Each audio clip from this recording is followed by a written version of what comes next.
extraordinary day? Yes. How many of you woke up this morning and said, yay, there's sleet? But yet we look out and it's beautiful, and I see the red berries on the trees and the yellow leaves. It is actually an extraordinary day. And what a great day to remember those ordinary people in our lives that have touched us in extraordinary ways. So as we continue our series this month on Release, Recognize, and Rejoice, I invite you into a space of recognizing the extraordinary people in your life. Those people who have shined the light for you when you couldn't see your own. I heard once that extraordinary people are really just ordinary people who do extraordinary things. Merriam-Webster's dictionary defines extraordinary as going beyond what is usual. So these extraordinary people, they look just like you and I. They act just like you and I. They do the things that you and I do. And yet, there is something in them that pushes them beyond. They do for us oftentimes what we cannot do for ourselves. And so we're going to honor those people today. So, and as I was preparing for my lesson, my question this week was, who has taught me about release? Who's taught me about, shown me what the importance of letting go is? Who are the people that have taught me to recognize the blessings no matter what? And who are the people that have brought joy to my life? And there was one person who immediately came to mind. And I want to share her and another individual with you this morning. Her name is Kathleen Weinshank. And she is from Columbia, Missouri.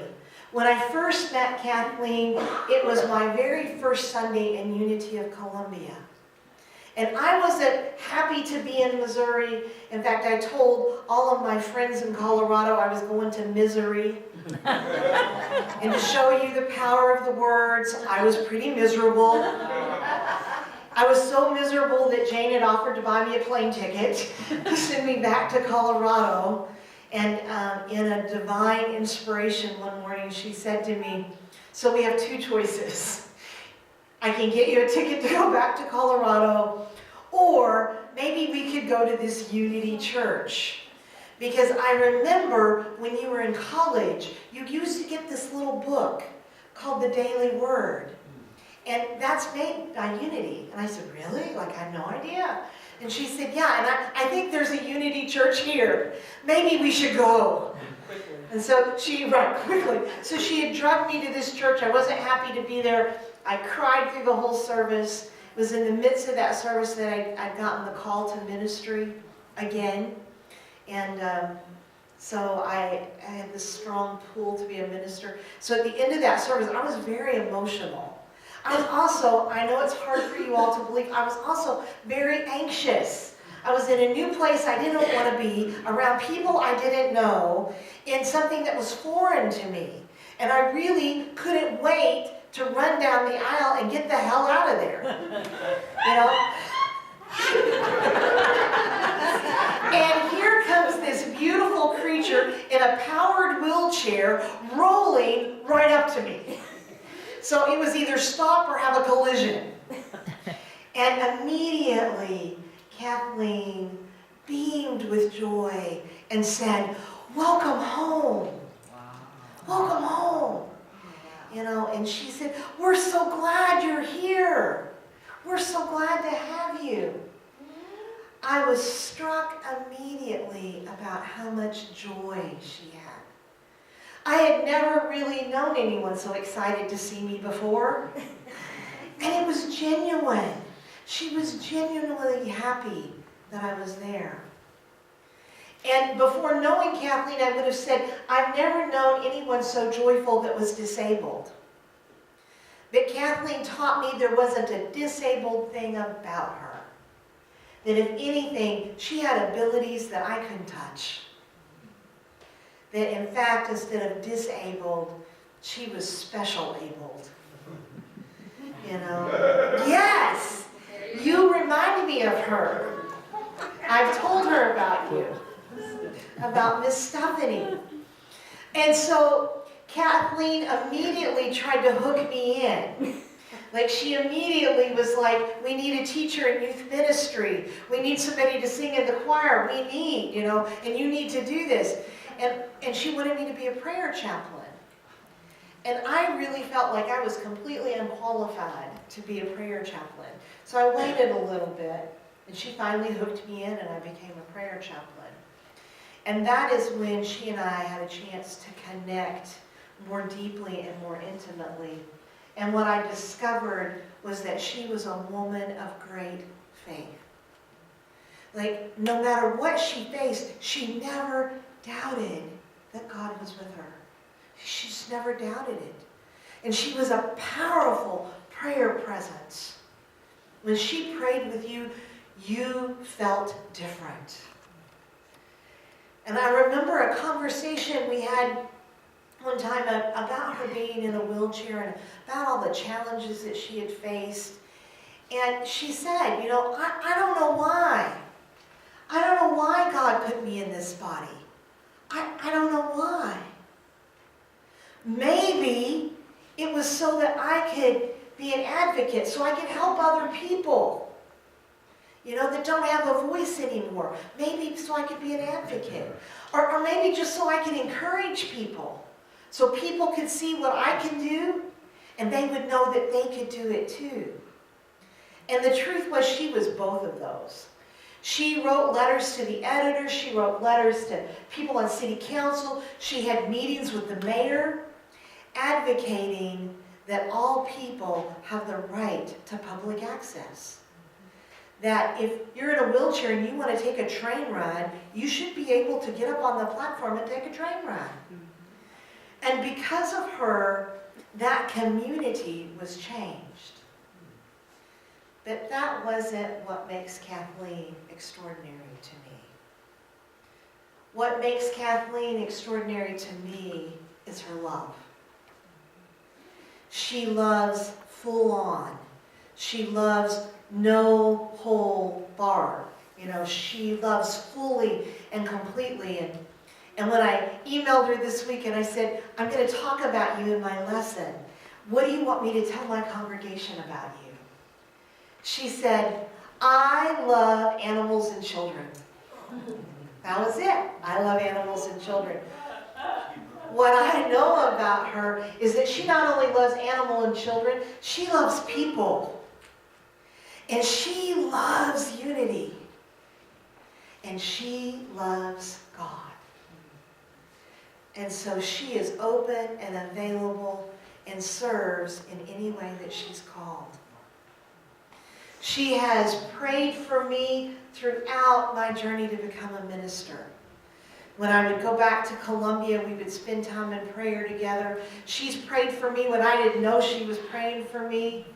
And it changed my life and it held me up. And on those times when I thought that I could make a better living and it'd sure be easier just to stay a therapist. You know, Kathleen was like, you can do this. I'm praying for you. God is with you, Glenda. Even today, she's a subscriber to my YouTube channel. She's one of maybe a dozen. And so every time I post a new video, I get a little note from Kathleen. I love you, Glenda. That was a great job. I needed to hear that. So even today, though we've been separated for several years, she continues to encourage me, to support me, and to be loved. You know, I don't know why she's in a wheelchair either. What I do know is that she's here to be a teacher. And she has taught me to find joy in the simplest of things. Joy in the ordinary. Kathleen has taught me the importance of releasing what I think I can't do. She does not live her life limited. She releases that stuff and lets it go. And she's a reminder to me every day that there's a blessing, no matter what. And her joy reminds me that every ordinary day can be extraordinary if I look at it through the eyes of love, like Kathleen does. Charles Fillmore wrote, "Love in divine mind is the idea of universal unity. In expression, it is the power that joins and binds together the universe and everything in it."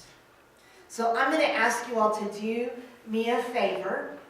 I'm going to have our camera person span the crowd, and I want you to help me bind together the universe between Fort Wayne, Indiana, and Columbia, Missouri, by saying, "Kathleen, we love you and we bless you." Can you do that? Yeah. All right, ready? Ready, Jay? 1, 2, 3. Kathleen, we love you and we bless you. Thank you. She'll be so tickled when she sees that. Another person who taught me unexpectedly about the binding power of love taught me during her dying process. I have to say that one of the rare privileges of being a minister is we often get to be with people in their most intimate moments, when they are hurt, when they are broken, and when they are passing from this life. So Betty Neese, I can look out in the sanctuary. Betty Neese would have been right where Pat Deal is. That was Betty Neese's spot. So for 3.5 years, every Sunday I walked into Unity of Evansville, there was Betty Neese. And she was this older woman who had like this mischievous twinkle in her eye. And she was always up to something. And she loved to tell me what she was up to. She was always up to something. And I could look at it any given moment during the service, and she'd be smiling and nodding. I could feel her love and her support. And she was quick to laugh, and she was quick to hug, and she always take my little cheeks and she'd pinch me and she'd say, "I just love you." And I just loved her right back, you know? And a couple of Sundays passed and Betty wasn't in church. And so I'd left a couple of messages, and I finally got a call from her granddaughter. She often brought her granddaughter to church, actually got her granddaughter elected to the board. I loved Betty. And they told me that Betty was in the hospital and she was getting ready to make her transition, and she'd asked if I would come. And I can remember laying my hands on her head and praying over her. And when I got done praying, she took my hands in her little hands and she said, "Glenda, I just love you." And I said, "Betty, I just love you too. You're a great minister." Thank you, Betty. So even in the end, she was encouraging me and lifting me up. And as I sat on her bed, she talked about a husband that she'd been married to for 62 years, who was her school sweetheart. And although he'd been dead for many years, she said, "I still miss him every day, Glenda. I just miss him every day." And you know, she was just an ordinary woman, like many. She was a housewife. She raised 5, 6 children. She stayed at home. She's a good housewife, a good mother. Didn't really do anything extraordinary in her life. But when you saw those people walk through that room, you knew she was extraordinary. Because the minute they walked in that room, they smiled. It was like you could feel her love, and she never had to speak to you. You know, people would come into the room, the nurses, the doctors, and family and friends, and there'd be a little twinkle in her eye, or she'd often blow kisses across the room at you. And she'd be having a conversation with somebody, and she'd look out the corner of her eye. blow you a kiss. You know, her presence was a presence of love. And everyone that was in that room was filled with appreciation and gratitude. You could feel it, even though nobody spoke a word. She left this world with grace and with love. And it was so, to me, so amazing. You know, to have Betty tell me, I'm ready, Glenda. I'm ready. I'm going to see Jerry. And I'm going to see my son. And I'm going to see my daughter. And I'm going to see this person. I'm ready. I'm ready. Will you make sure they're okay? Yeah, I'll make sure they're okay. So she left with grace. She taught me that love never dies. That divine love never goes out of fashion. You know, it never runs out and it never ends. Because even as I was writing my lesson, I could feel Betty smiling at me. She left behind a legacy of love. And so now this morning it's your turn. This is the audience participation part. Turn over your bulletins and grab a pen. And I want you to write the names of 1 or 3, up to 3 people in your life who are extraordinary. 3 extraordinary people in your life. So there's pens on the back of the pew if you don't have a pen. Everyone should have a bulletin. So who are some of the extraordinary people in your life?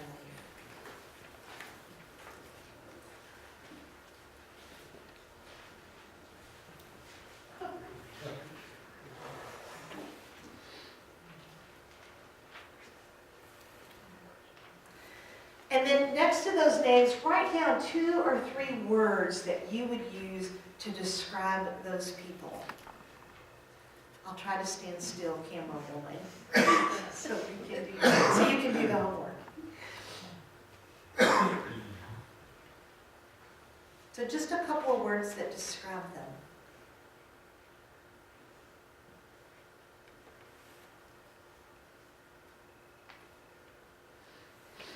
And notice if there are any words that are the same.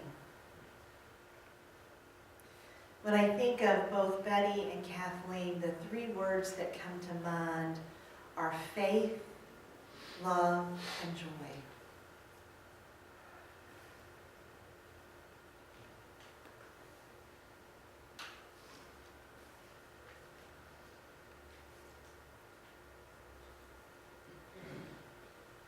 So when you have a couple of things down, go like this: infinite love and gratitude for those people, and just to let me know that you're working. All right. So somebody share with me a characteristic.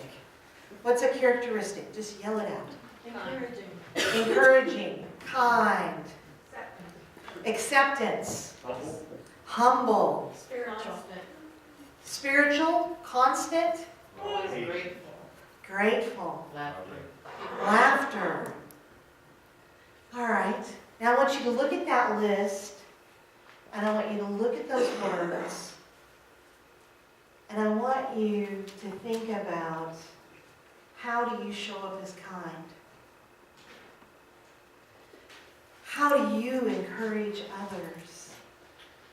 How do you bring laughter to people? How are you like those words that you wrote down? Because you see, what I know is that just like Cindy sung, each and every one of you are a light to someone else. You, too, are extraordinary. Each and every day, you have an opportunity as an ordinary person to go beyond in your support of another human being. You have the opportunity every day to be extraordinary. Matthew 5:14 tells us, you are the light of the world. A city built on a hill cannot be hid. No one, after lighting a lamp, puts it under a bushel basket, but on the lampstand, and it gives light to all in the house. In the same way, let your light shine before others, so that they may see your good works and give glory to God. You too have a light to shine. You know, the apostles that followed Jesus, they weren't anything special. They were fishermen and tent makers and all kinds of things. Householders, they had children and families. They were ordinary people. They weren't scholars. They weren't well-versed in Jewish law. They were just ordinary people who were willing.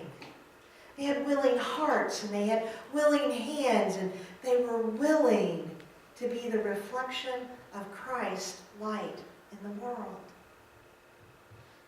The verse doesn't say you have to have these qualifications to be the light. You have to make enough money, you have to have the right job, you have to have the right amount of education, you have to have the right experience. It says you are the light of the world. Each of us has a ministry. I think I've shared before an article that was written by St. Luke's Methodist Church in Houston, Texas. I read an article that their minister had written, and at the bottom of it, he quoted their mission statement. And I really was taken by it, because it says, St. Luke's is a Christ-centered servant church where every member has a ministry. Every member has a ministry. Now, if you look up what it means to minister to, it means to provide benefit to others.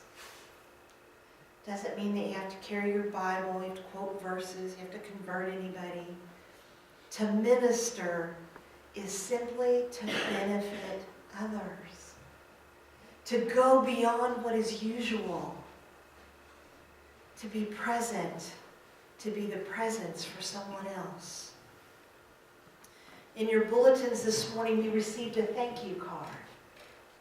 I want to encourage you to think about an extraordinary person in your life and to give them a thank you note this season. Just a simple thank you. Thank you for being you. Thank you for being brave enough to shine your light. And with infinite love and gratitude, I want to thank you because you are the light. Every time I see you, you shine the light on me. And I'm so grateful for that. And I rejoice in the light that shines in and through all of us.